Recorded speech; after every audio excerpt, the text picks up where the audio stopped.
Saat ini fenomena belanja baju bekas atau yang biasa disebut thrifting sudah digemari oleh khalayak ramai, terkhususnya pada kalangan muda-mudi saat ini. Alih-alih membeli baju baru yang pastinya lebih menarik, tapi mereka lebih memilih dan mengincar baju bekas yang dibanderol dengan harga yang murah, dan inilah yang memicu tren thrifting baju di kalangan masyarakat tertentu. Selain harga murah, ternyata fenomena thrifting berpeluang memberikan efek negatif terhadap pelaku usaha mikro kecil menengah, khususnya produk lokal. Nah, untuk mengelaborasi hal ini sudah bergabung bersama saya melalui sambungan virtual Ketua Asosiasi Kader Sosioekonomi Strategis Bapak Suroto. Selamat siang Pak Suroto. Selamat siang Mas Yuda. Ya Pak, kalau kita bicara thrifting, baju bekas ini sebenarnya udah cerita lama ya, sudah saya dengar dari kecil bahkan ya. Nah yang menarik saat ini menjadi fenomenal kembali karena Menteri Keuangan akan menindak semua pelaku impor thrifting ini. Nah kalau kita melihat rata-rata pembeli thrifting ini karena harganya murah. Ya, baju-baju dijual dengan brand tertentu yang mungkin kalau di toko lebih mahal. Nah apa yang Anda lihat ada alasan lain yang selain faktor ekonomis membuat orang berbelanja thrifting Pak? Ya, yang jelas paling utama faktor ekonomi ya Mas Yuda dan ada juga yang melihatnya dalam aspek fashion itu kan baju-baju thrifting ini cukup ini ya unik gitu Mhm. dan ini tentunya perlu diregulasi artinya bagaimana kurasinya dalam aspek higienitas dan kemudian juga bagaimana thrifting ini sebetulnya kan barang thrifting yang jadi masalah ini kan barang ilegalnya ini kan Mhm. Mas Yuda dan barang ilegal yang menyebar yang dijual secara bebas ini menurut saya yang jadi masalah. Artinya peraturan kan sudah ada itu di Permendak tahun 2022 nomor 40 tahun 2022 dan kemudian juga soal bidang PP tentang perdagangan itu nomor 29 itu kan sudah mengatur itu. Nah, masalahnya adalah barang ilegal yang kita tahu barang ilegal ini adalah barang yang terbuka, bukan seperti permata yang bisa disembunyikan atau barang ilegal yang lain. Nah, masalahnya adalah menurut saya justru barang ilegal tapi dijual bebas ini yang kemudian merugikan industri lokal kita kan gitu Mas. Mhm. Dan menurut saya yang paling penting adalah di sini ya tentunya Dirjen Bea Cukai. Kalau saya menjadi Menteri Keuangan itu yang saya langsung tertibkan adalah Dirjen Bea Cukainya karena dia kan dibantu dengan APH aparat penegak hukum untuk menertibkan barang ilegal yang kita tahu barang ilegalnya ini juga dijual bebas di pasar-pasar di platform gitu dan barangnya kelihatan gitu dan yang jadi masalah lagi adalah bahwa selama ini yang ditangkepin itu walaupun Dirjen Bea Cukai itu bilang bahwa sudah banyak yang ditangkap tapi yang ditangkap kan cuman kuli-kuli panggul sama pedagang-pedagang kecilnya sementara importir barang ilegalnya ini yang yang tidak pernah ditangkap kan gitu. Mhm. Kalau APH aparat penegak hukum dan bea cukai itu serius, itu yang ditangkap itu kan yang harusnya importir barang ilegalnya yang jelas-jelas bisa ditrace dari mana barang itu berasal kan gitu. Mhm. Kalau nangkap ini saja nggak bisa berarti kan itu berarti yang masalah adalah Dirjen Bea Cukai dan APH gitu. Iya, Pak Gitu Suroto kalau Mas. tadi kita melihat banyak sekali ya Halo. counter baju bahkan mereka begitu sangat lugas menjual di platform Halo. online. Halo Bapak, Bapak mendengar suara saya dengan baik Pak? Ya, Pak Suroto. Bapak mendengar suara saya? Ya, ya. Ya, Pak, saya kembali bertanya terkait dengan Ya, ya, bagaimana silakan.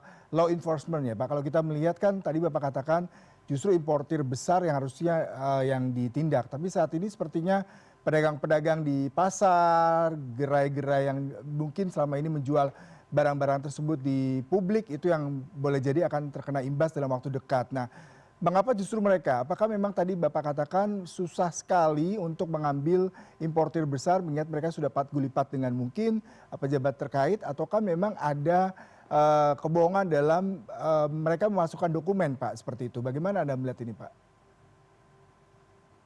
Ya, gini Mas, barang thrifting fashion ilegal ini sudah jelas sekali, bahwa, yang boleh diimport itu, apa, adalah hanya, itu ya, yang boleh masuk di bea cukai itu sebetulnya hanya barang-barang yang, ini, yang, apa, sudah, apa, dikurasi dan itu, untuk misalnya, saya sebagai pejabat di luar negeri, di, kedutaan, konsulat, itu barang-barang bekas itu adalah yang dimaksud itu adalah barang-barang yang saya pakai gitu. Nah, kalau yang barang, bekas itu ilegal itu jelas fashion ini barang ilegal dan itu kan, ada yang saya tadi katakan bahwa ada di pasar, ada di mana-mana kan gitu, di platform. Nah, ini menurut saya ya karena law enforcement-nya jelas, menurut saya yang perlu ditertibkan itu Dirjen Bea Cukainya sama aparat penegak hukumnya lah gitu.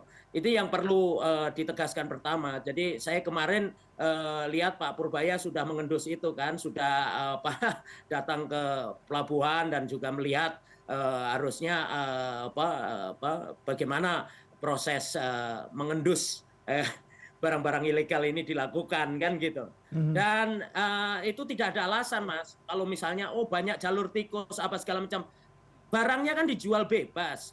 Kalau di tracing itu aparat hukum itu kan gampang men-tracingnya kan barangnya ini dari mana terus kemudian ditarik ke atas kan akan ketemu gitu Mas. Mhm. Jadi nggak ada alasan itu APH sama bea cukai itu. Itu banyak alasan itu kalau misalnya dia tidak bisa menegakkan atau apa menertibkan barang ilegal ini. Mhm. Pak Gitu Suroto tadi Mas ya, Yuda. ya Pak Suroto ini kan kalau kita bicara demand dan supply-nya masih ada karena masyarakat kita masih ingin terlihat mentereng, bajunya fashionable, branded dengan harga murah ya Pak.